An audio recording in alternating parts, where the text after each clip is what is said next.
السلام علیکم، آداب عرض ہے جی ڈیئر لسنرز، کہیے کیسے ہیں آپ سب، کیا حال احوال ہیں؟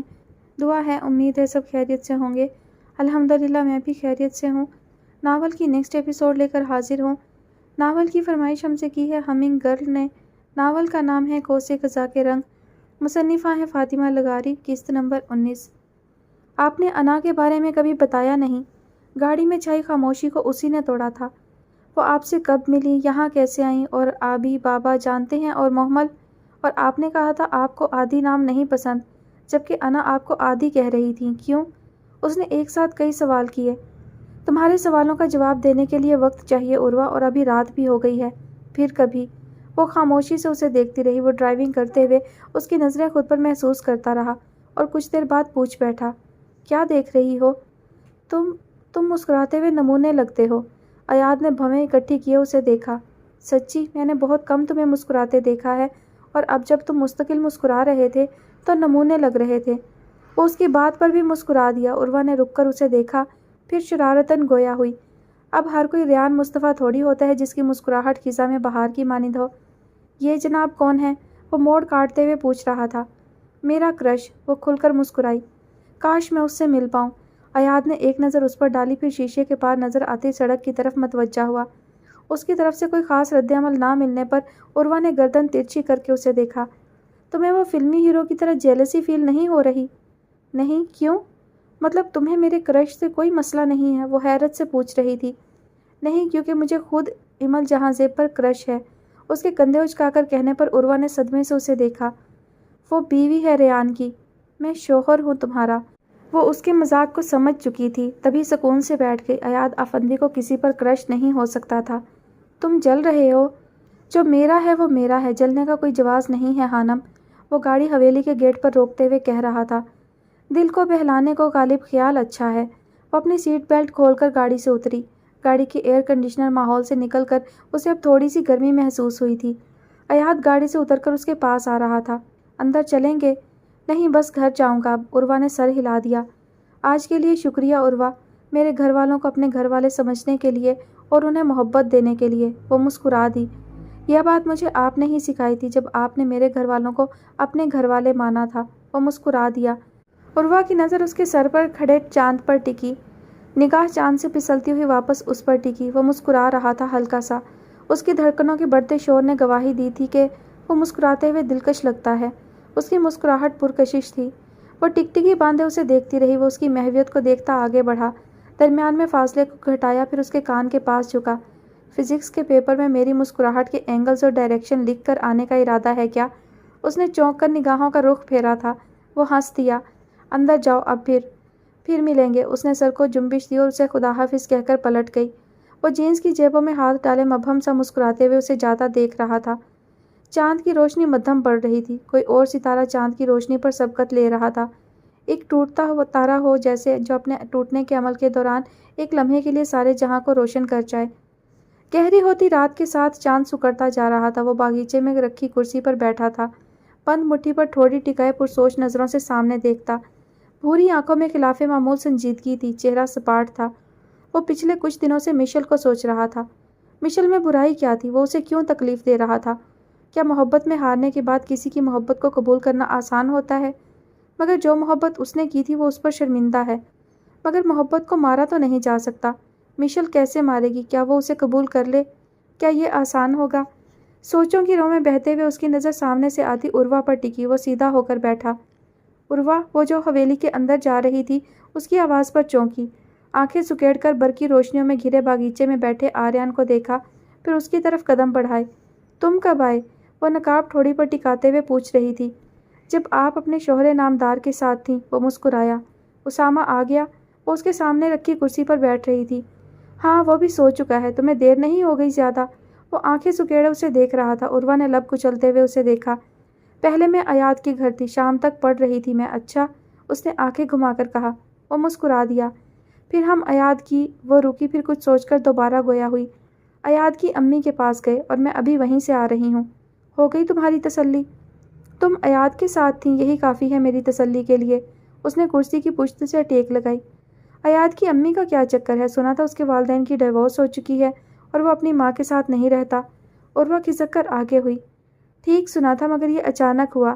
مطلب اس نے کہا تمہیں کسی سے ملوانا ہے اور پھر انا کے سامنے کھڑا کر کے کہا کہ یہ میری انا ہے۔ مزید میں کچھ نہیں جانتی۔ اس نے کندھے اچکا دیے۔ آریان کی نظر اس کے چہرے سے پھسلتی اس کے دائیں ہاتھ پر ٹکی اور پھر اس سفید نگینوں والی پلاٹینم رنگ پر۔ وہ ویڈنگ رنگ تھی اور غالباً وہ کچھ دنوں یا گھنٹوں پہلے اس کی انگشت امانت کی زینت بنی تھی۔ اور تمہاری ساس تمہارے پاس آئیں، تمہیں یہ انگوٹھی دی اور کہا یہ ہماری خاندانی انگوٹھی ہے، میں نے ایاد کی بیوی کے لیے سنبھال کر رکھی تھی اور اب تم اس کی حقدار ہو، رائٹ؟ وہ مسکراہٹ دباتے ہوئے پوچھ رہا تھا۔ یہاں کوئی فلم نہیں چل رہی۔ عروہ نے آنکھیں گھمائیں۔ وہ میرے پاس آئیں، انہوں نے مجھے کہا انہیں میرے اور ایاد کی نکاح کا سن کر خوشی ہوئی اور یہ ان کی طرف سے تحفہ۔ آگے کا سین اس نے اسکپ کرنا ضروری سمجھا۔ کیسا لگ رہا ہے پہلی بار ساس سے مل کر؟ وہ بند مٹھی پر ٹھوڑی ٹکائے پوچھ رہا تھا۔